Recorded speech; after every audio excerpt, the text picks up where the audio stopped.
नमस्कार, आप देख रहे हैं न्यूज़ 24। मैं हूं आप सभी के साथ विघ्नेश माथुर। इस बड़ी खबर पर लगातार हम बने हुए हैं। थोड़ी देर में, बस कुछ ही मिनट बचे हुए हैं, मोदी सरकार के 7 मंत्री प्रेस कॉन्फ्रेंस करने जा रहे हैं। बड़ी खबर, राज्यसभा में हंगामे पर प्रेस कॉन्फ्रेंस कर सकते हैं 7 मंत्री मोदी सरकार के। देखते हैं कि क्या कहना होगा 7 मंत्रियों का, क्योंकि विपक्ष ने आज मुलाकात की। राज्यसभा में जो कुछ हुआ, पेपर फेंके गए, वेल तक जा पहुंचे, आसन तक जा पहुंचे। उपराष्ट्रपति ने इस पर दुख व्यक्त किया। वेंकैया नायडू ने कहा कि मैं बहुत आहत हूं। आज विपक्षी सांसदों ने उपराष्ट्रपति वेंकैया नायडू से मुलाकात की, कहा कि हम नहीं, इसके लिए सरकार है पूरी तरह से जिम्मेदार। और इससे पहले आज सुबह विपक्ष ने सड़क पर मोदी सरकार के खिलाफ हल्ला बोल दिया। कांग्रेस की अगुवाई में 15 विपक्षी दलों ने आज संसद भवन से विजय चौक तक मार्च निकाला। इस मार्च में कांग्रेस सांसद राहुल गांधी भी शामिल थे।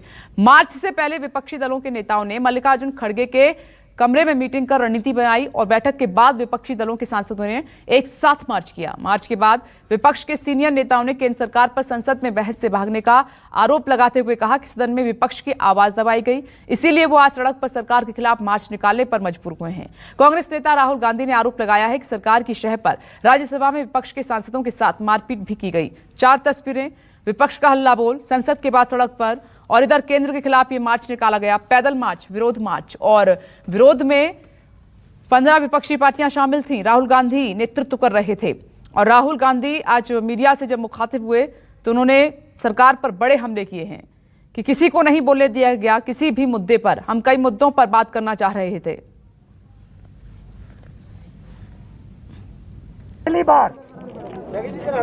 पहली बार राज्यसभा में सांसदों की पिटाई की गई है।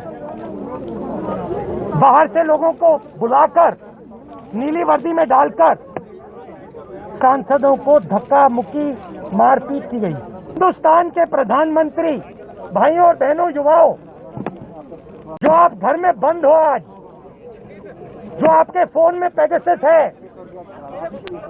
आप सुनिए, हिंदुस्तान का प्रधानमंत्री इस देश को बेचने का काम कर रहा है।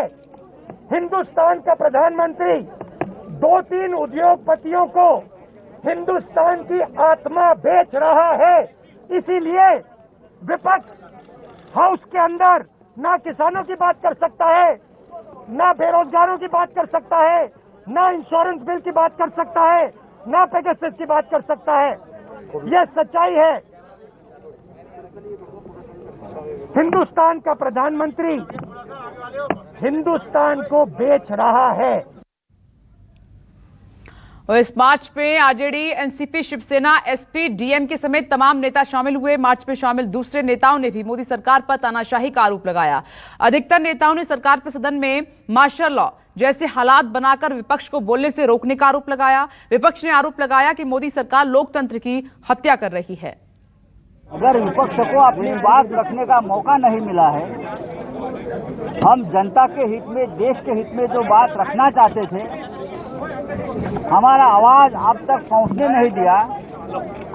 अगर आप इसे पार्लियामेंट का सेशन कहते हैं तो मैं मानता हूं ये पार्लियामेंट का सेशन नहीं थी। हमारे सबके सामने हमने कल देखा है, लोकतंत्र की हत्या हुई हमने देखा है, हमारे आंखों से देखा है। जिस तरह से कल राज्यसभा में मार्शल के ड्रेस पर बाहर से प्राइवेट लोग आकर हमारे महिला सांसद और हमारे सभी सांसदों के ऊपर हमला करने की कोशिश की, मुझे लगा ये मार्शल नहीं थे, मार्शल लॉ लगाया था राज्यसभा में और पार्लियामेंट में। हम पड़ोसी मुल्कों के बारे में मार्शल लॉ सुनते थे। कल हमने अपनी आंखों से मार्शल लॉ जैसी परिस्थितियां संसद के अंदर देखी। इंश्योरेंस बिल पार्लियामेंट ने पास नहीं किया, मार्शल लॉ ने पास किया है।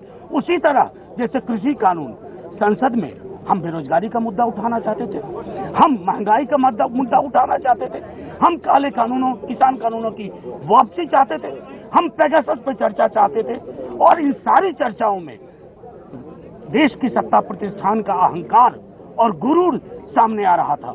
इसलिए राष्ट्रीय जनता दल की ओर से हमारा मानना है कि जब संसद को आवारा बना दिया जाए, लोहिया जी कहते थे, तो सड़कों को रोशन करना होगा।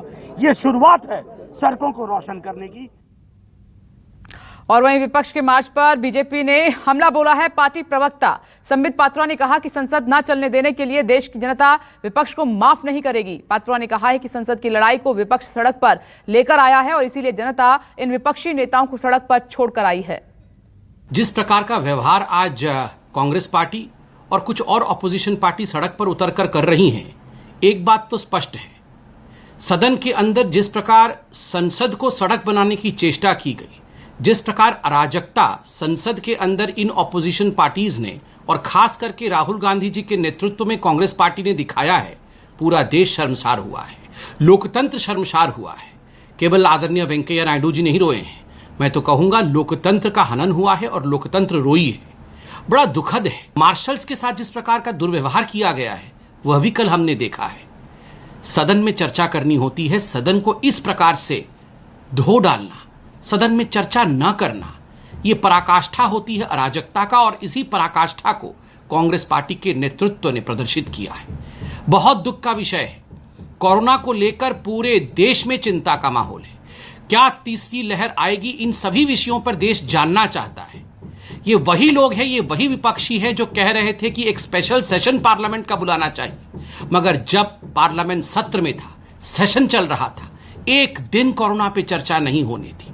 क्या देश ऐसे लोगों को माफ करेगा? उन्होंने जो संसद को सड़क बनाया, यही नतीजा है कि आज देश की जनता राहुल गांधी और कांग्रेस पार्टी को सड़क पर छोड़ के आई है। आज उनको सड़क पे ले आई है देश की जनता।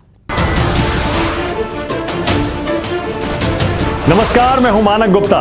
अगर आपको हमारा ये वीडियो पसंद आया हो तो इसे लाइक और शेयर जरूर करें और हां, हमें सब्सक्राइब और फॉलो करना ना भूलें ताकि आप देश और दुनिया की कोई खबर मिस ना करें। तो जुड़े रहिए हमारे साथ और देखते रहिए न्यूज़ 24।